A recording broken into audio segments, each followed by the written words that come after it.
everyone. Welcome to our Global Policy Dialogue, Time for Transformation, a conversation with the authors of the new Global Sustainable Development Report 2023, hosted by the United Nations Department of Economic and Social Affairs, also known as UN DESA. My name is Quinn Conyers, and I'll be your moderator for today. Now, the new report provides evidence that can help decision makers to accelerate action and overcome challenges that stand in the way of progress on achieving the Sustainable Development Goals by 2030. This event comes right as the United Nations is about to host world leaders and special guests at the SDG Summit, which is happening next Monday and Tuesday right here in New York. Now, this special summit will mark the halftime point for the goals and offer a chance to regroup, re-energize, and recommit to them. So we're glad to be here today to connect more people to this important conversation on how to make the SDGs our reality. And with the Global Sustainable Development Report, we call it GSDR for short, we have a really great guide as a starting point for our conversation. This report was written by an independent group of 15 scientists selected by the UN Secretary General to write this report. Now, they're all from all different countries and from a range of backgrounds, from technology to the ocean to health, nutrition, and more. Now, we are super lucky to have 4 of them with us in the studio today for this event. But before we get into that, I want to mention a few other practical tips for today's session. Multilingual captions are available in Zoom by clicking on the captioning icon on the bottom of your screens. We encourage you to spread the word on what you hear today on social media by using the hashtag GSDR. And we also encourage you to join the discussion by sending your questions and voting up other people's questions via our interactive Slido tool. To view the poll and ask your questions on Slido, go to slido.com and insert the hashtag GSDR. That code will be displayed on the bottom of your right screen. That's the housekeeping that we have for today. I'd like to begin now with using the Slido tool to your poll, our audience, you. So I want to ask you this question. I would like you to participate. Of these options, what do you think is the biggest roadblock to achieving the SDGs? Is it lack of funding, misinformation, insufficient technology, lack of political will, or something else? Now, I'm going to give you a minute to vote and get familiar with Slido. In the meantime, let's check out this video from UN DESA all about the Global Sustainable Development Report. Let's roll that video now.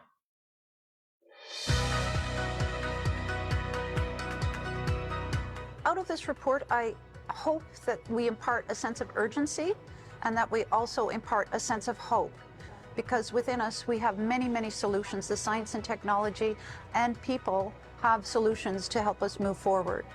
The report is about not only documenting progress, but understanding transformations. Now, rather than describing transformations per se, the report places strong emphasis on guiding every reader on the understanding of these transformations. Devising those kind of policies, understanding how they're doing, all require science. So science provides a knowledge base that helps us make these policies that will allow us to address these SDGs. Every policy decisions, should have some sound basis. So for me, science policy interface is actually bringing together the people who generate evidence and those who actually use evidence. I think the public should really appreciate science as the evidence for most of the policies we're going to do and the efforts we're going to do for countries and society in order to achieve the SDGs. So it would be wonderful to really synthesize the science in a very effective way and present that evidence to decision makers. Policy should be science-based, especially when it comes to sustainability, climate change, and environmental issues, as well as human well-being related issues too. Policymakers actually need the support of science, not only for devising better solutions, but also for analyzing why things are going wrong. There's so much science out there. Science is really interested in sustainable development and want to contribute to the SDGs. GSDR can play a role between science, policy, and society. It's a two-way street. It's science helps policy and policy helps science.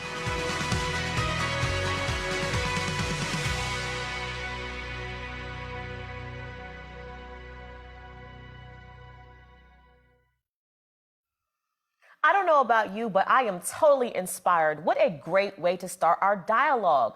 Now let's go ahead and take a look at the poll results. So the question was, of these options, what do you think is the biggest roadblock to achieving SDGs? 50% of you said lack of funding, 38% said lack of political will, a few said insufficient technology, misinformation, and something else. And some of you are still changing your mind right now. So thank you so much for answering that poll for us. Let's go ahead and move on to our first discussion section.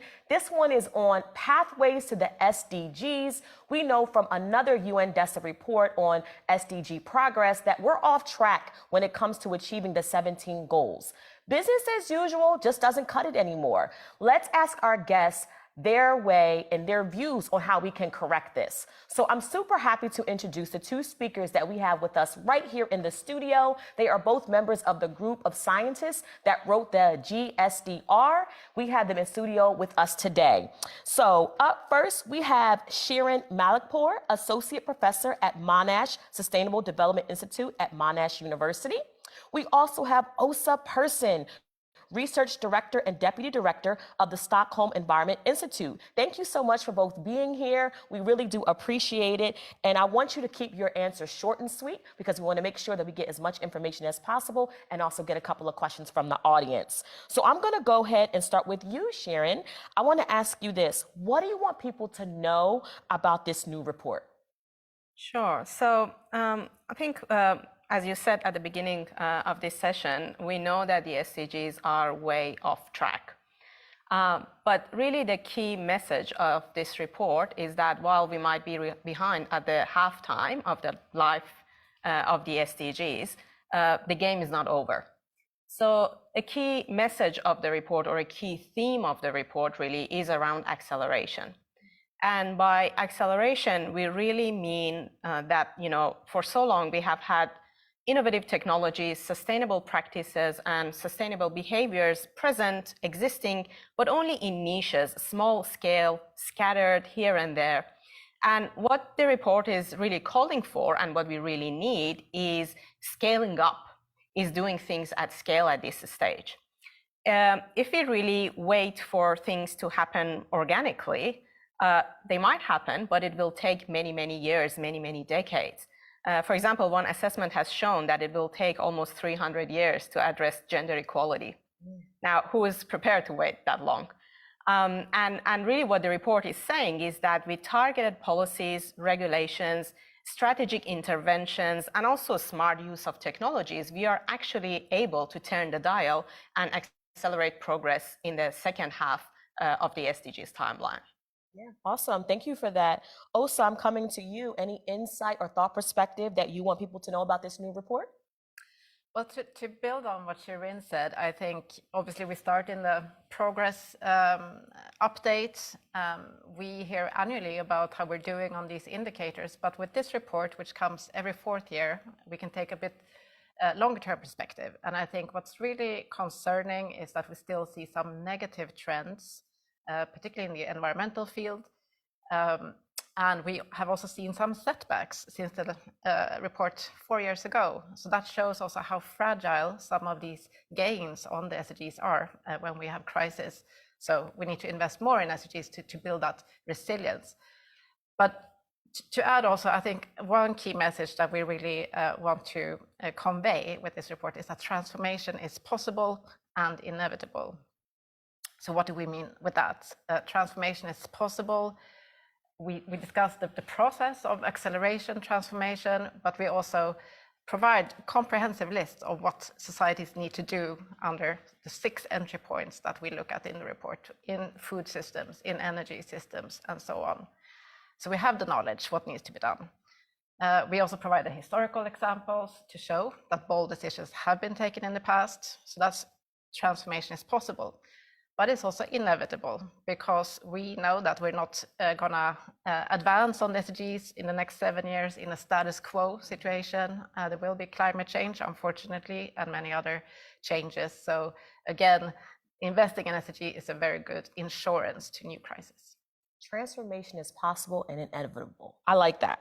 Okay, so as you're saying, this report is about transformations, and it mentions an SDG transformation framework for accelerated action. So Osa, I actually want to come back to you. What is this, and how can it make a difference? Well, this is our suggestion for short-term action, because we need to take a suite of long-term action and planning. But in the next year, we would like to see 6 things happen. Member state governance to lead on national plans to come up with these roadmaps. How do we go to 2030? What are the prioritized SDGs? What are the key roadblocks we need to overcome? Second, this national plan should be supported by local government and business roadmaps, because they are very active constituencies in this SDG effort.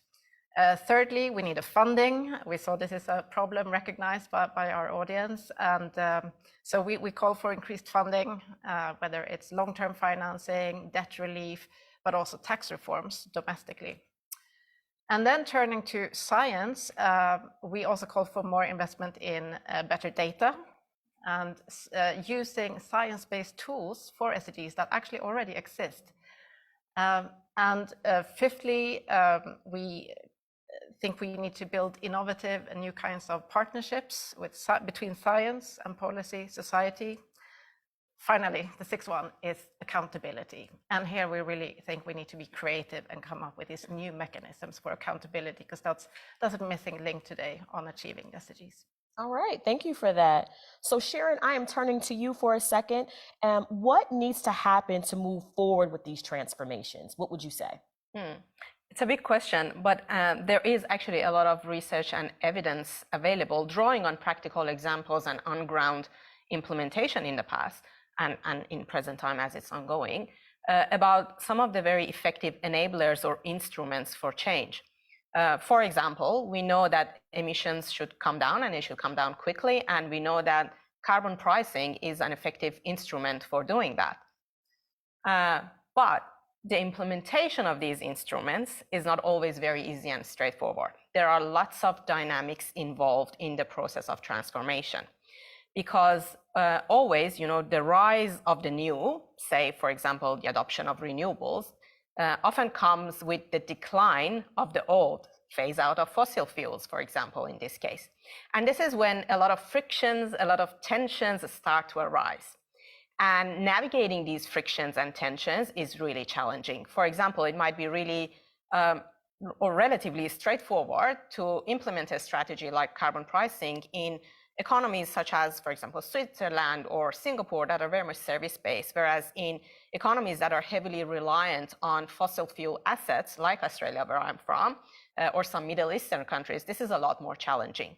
So that's why that we really need tailored approaches that work well in different contexts. And yesterday, we, as a group of scientists who wrote this report, we actually published a piece in Nature where we set the agenda for research on acceleration of the SDGs progress. And in that, one of the things we are calling for is the development of these tailored approaches that work in different contexts, but by scientists. But on top of that, I just add one sentence that while all this is important, tailored approaches really matter, but really what we need are visionary and decisive leaders who are really prepared to take on this challenge and navigate the challenges of transformation. Yes, thank you. Very well said. Osa, I would love to get your view on this as well. What are the key challenges and opportunities from your perspective? I think there are many opportunities for governments, but really for all stakeholders to build capacities for these transformations. Shirin mentioned this need to better resolve conflicts and sort of manage these goal conflicts, which we will encounter when implementing the SDGs. So that's one of these capacities, but we also talk about strategic foresight by the government, sort of coordinating other actors and sort of helping to create new markets. We also talk about more effective public engagement. And there are some really interesting examples that we highlight in the report. For example, in Finland, we have a citizens panel on the SDGs. So there are good examples to build on. All right. Now, this is going to be our final question before we get to some questions from the audience. And it's a big question. Now, sometimes it seems like politicians and policymakers are worried about their reelection instead of looking at the bigger picture. So, Sharon, I'm coming straight to you. How do you think we can encourage them to take a long-term view of development instead of a short-term view? It is very true that a lot of policy decisions and strategies are really tightly linked to electoral cycles, and unfortunately, sometimes without thorough consideration of longer-term costs and benefits. And to be honest, when this comes to this topic, I sometimes think it is partly on us as citizens, as the general public, at least in democratic societies. The kind of things that we demand and we ask from our governments really matter in the way they think about priorities and the decisions they make. If we as a society, when something happens, we only ask for quick fixes to the issue, then we will get quick fixes.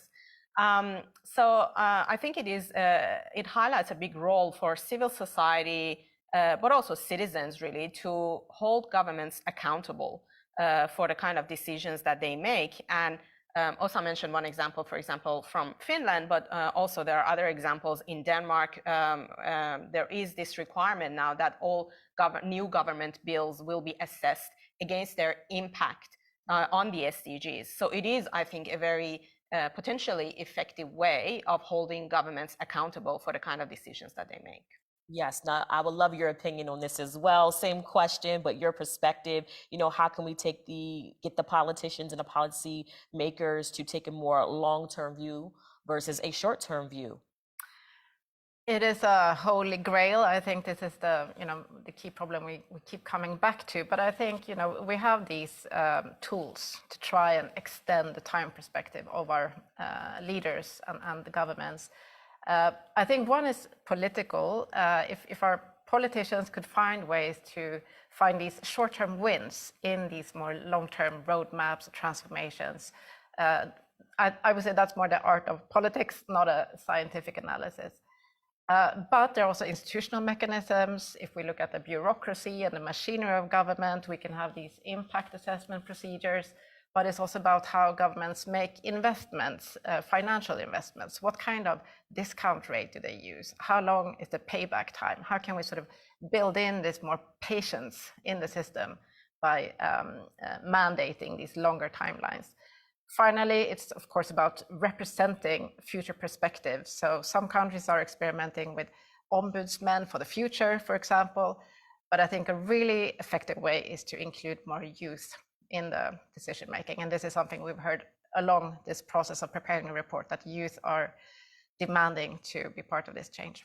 Yes, I love that. And we actually have one more question before we get to the questions from the audience. And I'm actually going to stay with you, Osa, on this question. So this report is making recommendations that are aimed at all countries, whether they're rich or whether they are poor. What can developed countries do to better support developing ones? And how can we incentivize this behavior? Yeah, I think my answer to that question would be two things, which we highlight in the report as well. We do have an SDG funding gap. And again, the audience think we have a severe funding gap. There are numbers put to this gap. It's a big sum, but it's not insurmountable, I would say. It's comparable actually to what we spend on military every year. That's the sort of level of investment. But one thing is supplying the finance, and I think that's what governments are going to speak about next week at the summit. But it's also about using the funds, of course, in a good way. And here I think our report can provide some guidance how to align the funding with these longer term roadmaps. Finally, the second issue I would say is for the developed countries, or let's say high income countries, to really consider their both negative and positive spillovers on other countries. So you can't go about SDG implementation in your own very national way, but we need to take a more global look and see how will our progress at home affect others, and how can we maximize the positive spillovers and minimize the negative. So we discussed the science trying to measure this in different ways. Okay, thank you. Sharon, I'm coming to you. Same question, what can more of these developed countries do to better support developing ones, and how do we incentivize this behavior? Sure. So one of the things that we talk about also in the report is around capacity development and capacity building for all nations, really, to work with transformations. And I really want to distinguish between the way we interpret and talk about capacity building than what might be broadly recognized as, the kind of the things that a lot of development organizations have been doing in the past few decades. This is really about capacities to innovate. This is about capacities to do strategic planning and capacities to also navigate the challenges and the dynamics of transformations along the way. And this is for all countries, both developed and developing countries. But there are particular needs and gaps that we see in developing countries, for example, around investments in R&Ds to actually let those innovations come up and grow. Because again, as I said before, we really need these tailored approaches. And a lot of the research and the work that is happening around some of these solutions and enablers for transformation is really coming from developed countries. So we really need dedicated context-specific research and development of solutions coming from developing countries that are really tailored to their specific context. And I would say that when we talk about capacity building, it is no way about, developed countries developing the capacity of the developing countries. This is actually about developed countries also developing their own capacity in working with developing countries in a very mutually respectful way. That makes total sense. And thank you both so much for your insight. We do have some questions from the audience, and I would love an opportunity for you to answer these as well. We're going to start with the very first question. And for everyone who submitted a question, thank you so much. Now, the first question is, how will the growing emergence of poly-crisis events affect the implementation of the SDGs? And that is from Fred from Ecuador. Does anyone want to take that question? I mean, it's a big question. I think many of us feel now that crisis is the new normal. And looking at these future trends that I mentioned, climate change, biodiversity loss, of course, digitalization, demographics, we cannot assume that sort of stable environments.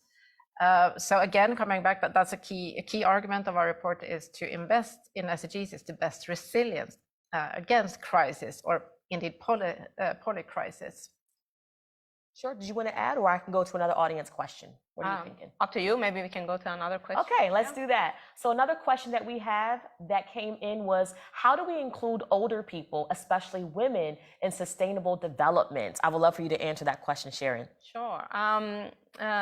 It is very important to actually include different groups of society, including older people, women, but also the youth as well, as we heard before in sustainable development. And some research that we actually did together, led by OSA's team at Stockholm Environment Institute and involving myself and my team at Monash Sustainable Development Institute, looking at different synergies between the different goals. One of the results of that was that actually a lot of the SDGs are very synergistic when we consider these special, what we might think are special, but groups in the society, like the youth, the women, older people. These are the kind of people that for them, actually achieving the SDGs on different goals is very synergistic. And we can really leverage these synergies if we focus on good outcomes for these groups of our societies. Yes, thank you. Makes totally sense. So I'm going to go to the next question. And again, Osa, if you want to take this one. How can unemployed young people be better utilized in the SDGs? Let's think about that. But I think also very important to include them in the, in this planning for SDGs. They are not just tools, of course, to be used, but really they are the voices of the future. But in very concretely, we hear more and more about we need sort of new skills. We need a strong workforce if, and this is a big if, of course, if we manage to invest more in energy transition, building out renewables, for example, improving energy access in the developing part of the world. That's going to require a lot of skills and a lot of people. So I think hopefully there's a bright future, but it depends again on the delivery of this investment. And I like your concept of including young people as well. So that Yes. makes total sense. Okay, so we're going to go to our next question, which is from, I want to say, Ian, and he is asking, what can be done to encourage links between academics and practitioners, including more engaged research? Sharon, did you want to take that one? Sure. This is actually one of the focus areas of what we call our SDG transformation framework that we have asked countries to develop by 2024. We really emphasize that really enhancing this science policy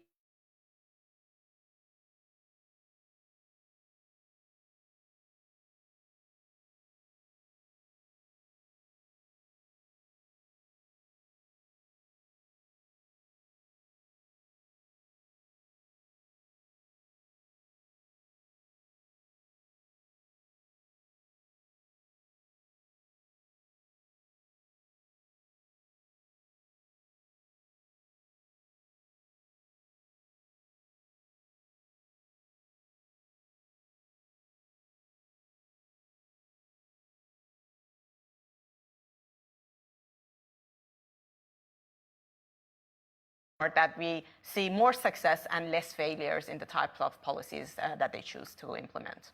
Okay, that makes total sense. So let's go ahead. This will probably be our final question, but I definitely want to get to it. And it is from Patrick Walsh from Dublin, Ireland. He talks about capacity building is a new lever. Is education and professional training part of this lever? So Osa, I'm going to come with you to answer this question, if that's okay.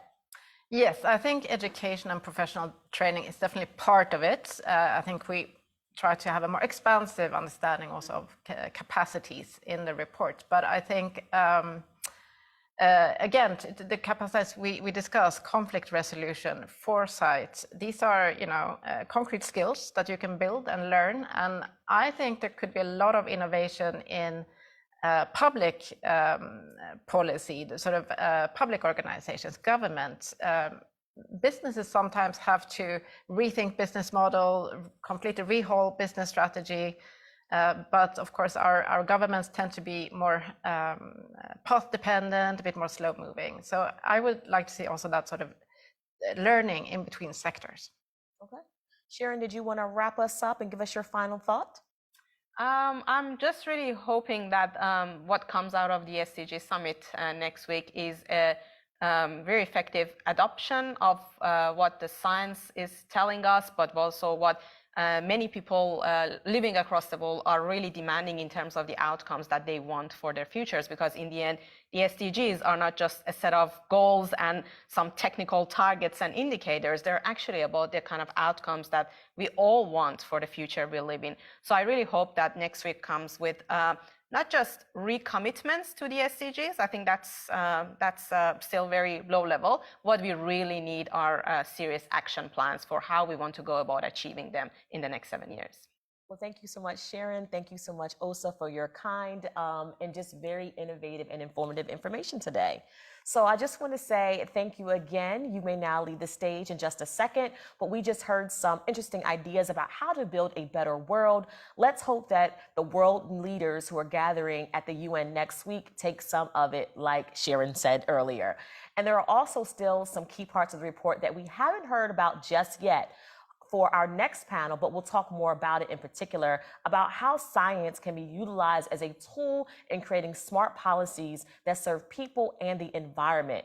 While our next panel comes on stage, I'd like to ask the audience another quick question, and you can take advantage of it in the poll. So right now, do you think the world is improving or getting worse? That is the question. You can go ahead and cast your vote. Do you think it's improving a lot, improving a little, not seeing meaningful change, getting a little worse, or getting much worse? Now, while you're voting, we'll hear from the GSDR scientists again in a video. This time, they'll be talking about the upcoming SDG Summit. The 2030 Agenda is a collective responsibility. The core of the 2030 Agenda is to call for transformative action. Yeah? So not for incremental change, but for real transformation. I always think with the SDGs, just the philosophy of leaving no one behind is really, really important. Unless we reach SDGs, future doesn't exist. In terms of human well-being, achieving SDGs is, I think, the minimum. I think it's very important to think global, act local.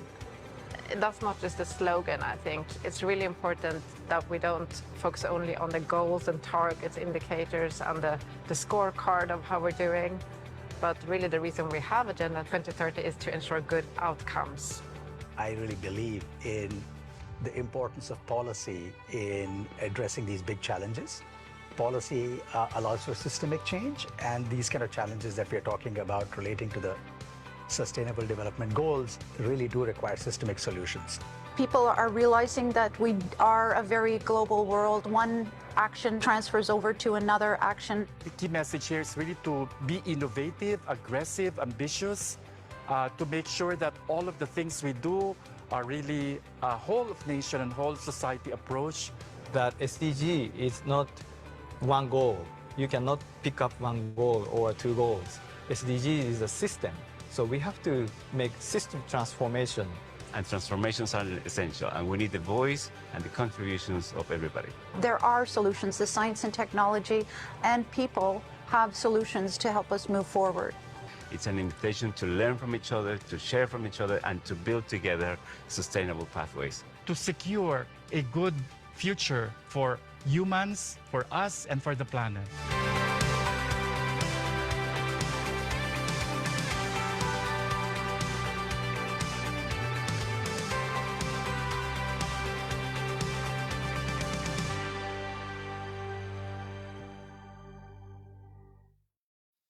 Thank you for that video. I hope countries agree to take strong action for sustainable development next week.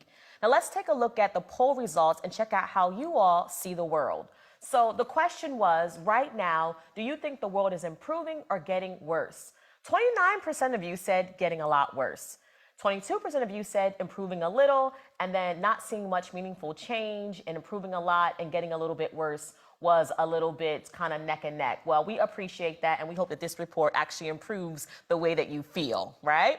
So let's go ahead and move on to our second panel on transformations through science. We have two more dynamic members of the independent group of scientists who wrote the Global Sustainable Development Report. Now, I definitely want to make sure that we hear your insight and get your information, but before we do, we have to introduce who you are. First up, we have Niovani Madise, Director of Developmental Policy and Head of the Mawali Office of the African Institute of Developmental Policy.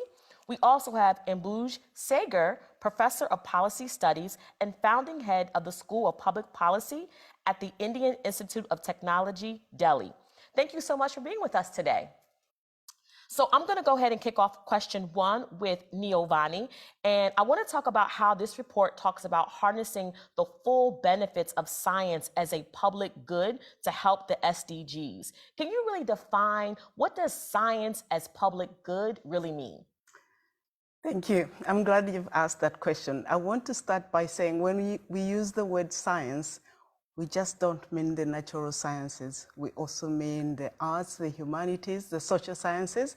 All of that is put together broadly as science. And when we talk about science as a global good, what we are really saying is that the beneficial knowledge really should be available for use by everyone, so that there should not be some barriers or restrictions that prevent particularly that knowledge that would enhance lives of people, would make people, discover ways of, improving food production, etc. That knowledge should be readily available for all countries. And finally, I also want to say that I am a social scientist, and we spend a lot of time doing surveys, interviewing people.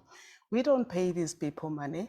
We are asking them information, and that information, it would be wrong for us to actually put barriers against the use for the betterment of those people.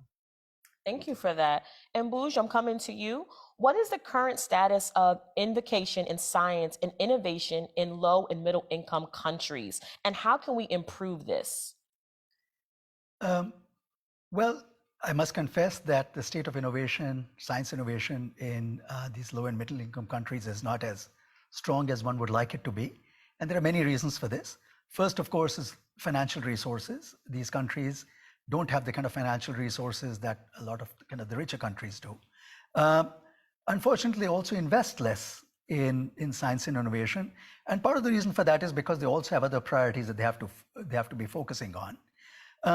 But there are other reasons beyond that. It's not just about money. It's also about how do you build the institutions and the organization of your scientific and innovation enterprise. And many of these countries are not as strong in that as, again, many of the more innovative countries. And there's a third reason also. We find that private enterprise is at the heart of much innovation. In the richer countries, in the more innovative countries, the private sector plays a really key role in innovation by actually investing themselves in R&D. In most low and middle income countries, the private sector does not invest in the same way in innovation.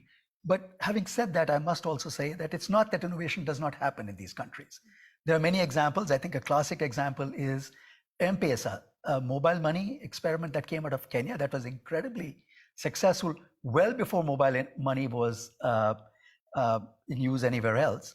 But that's also an example of international collaboration because there actually Kenyan entities work together with Vodafone in order to develop mobile money funded by the Department for International Development of the UK. So it was really a way for both entities from the industrialized world and entities from the developing world to come together to develop innovations. And I think that is absolutely crucial if you want to think about moving forward in making sure that we are able to bring forth the innovations and implement them in these countries. This kind of international cooperation, I think, is going to play a really important role. And of course, these countries also themselves have to invest more and pay more attention to strengthening their innovation enterprises. Yes, Giovanni, I see you shaking your head. Did you want to add anything about this question in regards to the innovation of science and innovation in low middle income countries, and how can we improve this? Yeah, just to add to what he said, I fully agreed with everything. That's why I was shaking my head and nodding. What I also wanted to say is that there is no shortage of innovation and experiments that are happening out there in the global south.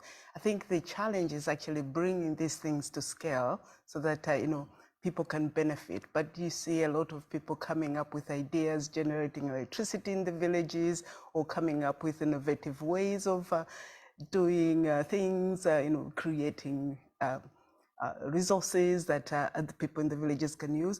But how you bring that to scale, that's, I think, the challenge. Thank you for that. And I'm going to stick with you for just a second because you made up a really good point. In much of the developing world, youth populations are growing. How can these young people be best equipped to aid in these science-based recommendations? What do you think? So we need to have our young people skilled, educated, skilled, but skilled, I think, beyond just what we think about skills. Yes, we need technological skills. We need them to understand the digital world, but increasingly industry and also, employers are interested in the softer skills, being able to communicate, being able to be part of a team, being able to write well. So we need to bring together these skills for our young people. So even if a country is not able to use all the young people, they should be employable, marketable globally. Some other organization out there may want their skills, and we need to encourage that. Yes, and I love that you mentioned soft skills, which are super important as well. So I'm going to come back over to you, Ambuj. I want to ask you this. Can you offer any good examples of science being used to enable the SDGs? There are lots of examples of that, frankly. First example would be science has been absolutely key in helping us understand the problems that we need to address if we are to meet the SDGs. To give you an example, the climate change, the climate question. Science has been absolutely key in helping us understand the nature of the problem, the role of, for example, greenhouse gases that drive climate change, the sources of these gases, Science has actually helped us understand what is the carbon budget between now and the next many years if we are to meet the goals of the Paris Agreement, which is intended to protect us against significant climate change. So that's one, is understanding the nature of the problem. The second one is helping develop solutions. We already saw in the last few years with the COVID-19 pandemic, science played a critical role in developing a vaccine in record time. When we're talking about climate change, we all are seeing the ongoing renewable energy revolution that again is driven by science. New solar photovoltaic materials, new materials for energy storage. So science is also playing a very, very important role in providing solutions. I want to pick up on what Nivani said earlier in the role of social science here. In the end, we need to take this knowledge that science helps develop, and it has to be implemented in a local context, right? For that, you have to understand local needs, you have to understand local context, and social science plays a really important role there. So it's not just natural science that actually helps develop solutions, it really is an interplay of natural and social science. And lastly, I think I would actually suggest that even our report, which takes a kind of a scientific approach to addressing the SDGs, and it's the point made by my colleagues earlier about how we need to take a much more systematic way towards these transformations. That itself is science. Science in helping us understand how to drive these transformations better. So one can really think about many, many different ways in which science can and is enabling the achievement of the SDGs. Thank you for that. So, Niavani, of course, I would love your insight as well.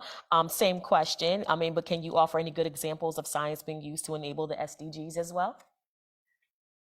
Yeah, yesterday I was part of a launch of a report by DESA, and I had to read the report because I had to say a few remarks, only 1 minute, 1.5 minutes, but I read the whole report. But in that report, there were some very, very good examples of what we've learned on how we achieve some of the SDGs. And one important one was on food, achieving food security and addressing the issue of hunger. And a thing that struck me about the science that they presented was that just producing more food is not the answer, but it's about distributing the available food. It's also about making sure that we reduce overconsumption, and also making sure that the poorest, the ones who actually don't have food, we have to find ways of providing the food. So for example, it could be through school feeding programs, it could be, food packets to those who are undernourished. So to me, that struck me as a really, really important thing. And they did some very intricate modeling to come up with those findings. It makes sense when you think about it, but the science itself was very compelling because you have the models that says, okay, to feed everybody, we don't need to necessarily keep, changing the land from forest into agricultural land, but we can make do with what we have, making sure that it's distributed, properly and equally. Yeah, that's a great insight. I'm sure that was what I call an aha moment. Yeah. Because I just had an aha moment when you explained it to us, and thank you for that. Yeah. So I know that we have some amazing questions that are coming from the audience, and I want to make sure that we get those answered. So the first question that I see that popped up on the screen, and thank you everyone who has submitted a question. And the first question is, how can we utilize behavioral science to advance progress towards the SDGs? And Bluj, did you want to take that question? Sure. I think that's a great question. In fact, it's a really important question in the following way. We often think about solving these problems through kind of what I would say, a conventional view of using science and technology, right? So if you think about in the climate area again, that we have to reduce greenhouse gas emissions. One way to reduce greenhouse gas emissions, let's say from the transport sector, is by coming up with new technologies such as electric vehicles. And we are doing this across the world. But of course, if we were able to use behavioral science to reduce demand for transport, right? For people to use their private vehicles less and move to mass transport.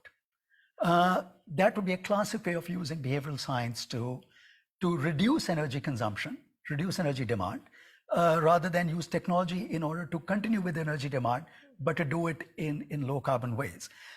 In fact, in any area of consumption, behavioral science can actually reduce our consumption patterns, and by reducing demand, actually help contribute greatly to the achievement of the SDGs. I gave climate change as an example, but taking the example of agriculture, when we think about food, we know now that as people get richer, they eat more meat. And meat actually has significant implications for the environment, not just greenhouse gas emissions, actually deforestation by increasing the demand for land. If people are actually to change their behavior in terms of their food demand and move towards a more vegetarian kind of food consumption, and we recognize now that would have huge implications on the environment. So this is something we've not actually harnessed as much as we could. And certainly, I think in the coming years, is going to become an increasingly important issue for us. So interesting. This report sounds amazing. I need to get my hands on it. Okay, so we're going to go with another question. We have a few more questions that we want to ask, and this one actually has 7 votes, so I'm going to get right to this. How to unlock the private financing for sustainable development challenges without compromising public resources for it. Did anyone want to take that in particular? Giovanni, you want to jump in? I'll give it a try. Okay. Give it a try. Okay. So I think when we think about private financing, we're thinking mainly finances coming from, say, the private sector or indeed individuals that then can help with the sustainable development challenges. I often think that even in the private sector, we have to think about people first, and it's people at the center. You talked earlier about Vodafone. Vodafone can't exist without the people who actually use the services.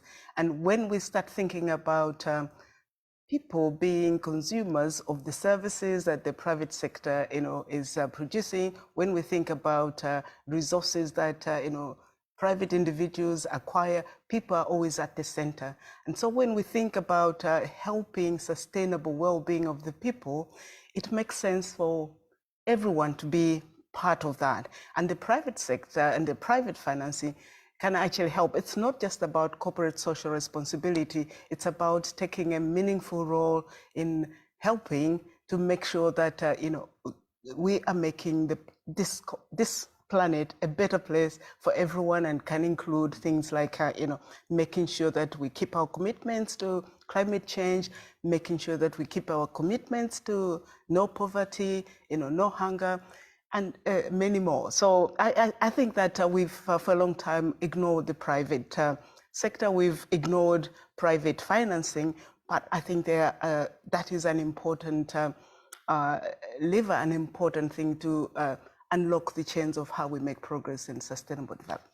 Keeping our commitments. I mean, that's what I heard. Did you want to add anything? I just wanted to add maybe Sure. one line to a couple of lines to what Giovanni said. I think we're also recognizing now that as we undergo these transformations, there are going to be huge business opportunities. Lots of new technologies, lots of new kind of ways of doing things, which is frankly places where new businesses can come in and do what they like to do, which is make money. But in a sense, also in a sense, creating and driving innovations that also help achieve the SDGs at the same time.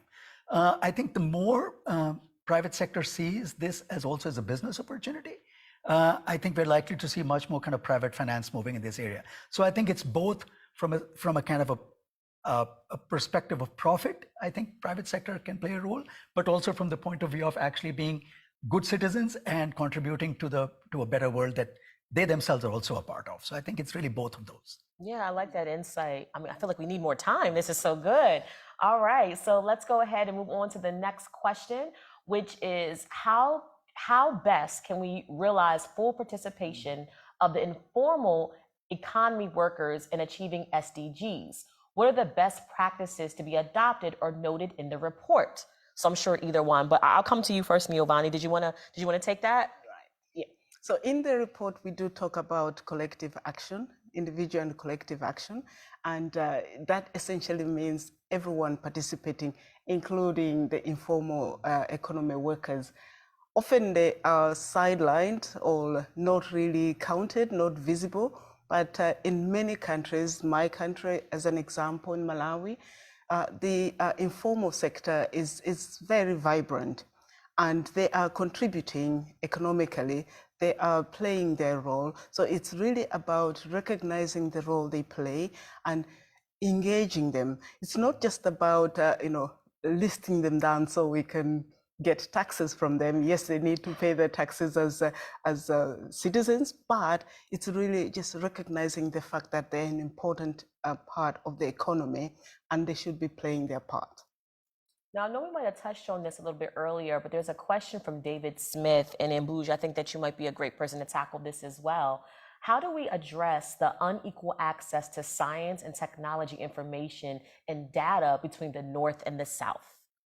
Well, that's a big question. It's a big question. It's a live question because this is something that is becoming increasingly a source of concern. I think Nivani made the point earlier that first of all, a lot of data is collected by people from the South, and therefore it really is unconscionable to have that data not be shared more widely. But I think the two ways in which we could address that question. One is obviously I talked earlier about greater global cooperation. I'll give an example. A lot of scientific knowledge is in journals, but many of these journals are behind paywalls that make it difficult for a large number of scientists and researchers in the global South to be able to read those papers. And many of these paywalls are actually quite expensive. And so there's a big conversation going on right now about how do we make sure that this kind of knowledge is made open access, that one is able to make sure that this knowledge is available, going back to your point, as a public good, is available to everyone. And part of it is also, again, in these, the Global South also has to invest itself in making sure that it does have the capacity internally to be able to make best use of this data and this science, and to be able to collaborate with counterparts in the global North. So again, it's about global policy in some of these things. It is about greater cooperation, and it is also about better public policy in these countries themselves, both in the North and the South. Makes sense. Makes total sense. Now I'm going to come to another question, and Niovani, I would love for you to tackle this one. How do you see the status of disability inclusion in your SDG report? How do you recommend that we tackle this issue? Again, how do you see the status of disability inclusion in your SDG report? Right. So in the report, we uphold the fundamental principles of the SDGs, which are to leave no one behind. And that really means that when we are thinking about society, we can't think of society as one, entity, all similar, etc. We are all different with individual needs and different, contributions, etc. And that means that when we are looking at data, we do need to be mindful of the fact that we may have people with disability, we may have other subgroups that are actually often marginalized. How do we make sure that one, we count and measure, make sure that they're there, and secondly, how do we make sure that whatever it is that we are doing, whatever intervention, that takes into consideration the different heterogeneity in society. So people with disability are people. They are part of society, and we need to make sure that they're included in things that we do. So our report upholds the leave no one behind principle, and in the report, there are different ways we suggest in making sure that everybody is included. I mentioned earlier about individual and collective action. That means that you're looking across the whole spectrum of society. People with disability are people. I feel like that should go on a t-shirt. Is that possible? Can we make that a t-shirt? Because that sounds amazing. Now we might have time for about one or two questions. I'm going to go to another question that we have from Pradeep from India. And the question is, how do we strengthen institutional resilience? So I'm going to give that to you, Ambuj. How would you answer that question? How do we strengthen institutional resilience? For that, I think I'll refer back to the point that Shirin made very, very eloquently about capacity building, right? Because institutions really are a form of capacity. And strengthening institutions, that is enhancing institutional resilience, is obviously a very tricky question, but it is something that really one can help undertake through through analysis, through science, by understanding what is it that constitutes institutional resilience? What are the characteristics of resilient institutions? And again, there are researchers actually working on these kind of questions by understanding institutional forms across the world and seeing what works, what doesn't. Again, like everything else, this knowledge then we have to think about how to apply this knowledge in the local context. The form of institutions that are resilient in one part of the world need not necessarily be exactly the same in other parts of the world. So you have to think about taking these insights that one gets from this kind of scientific work, and then thinking about how does one apply it to another local context in building resilient institutions there. The second part of this is that something like resilience, there is no end to it, right? You can always, it's not like something is resilient or not.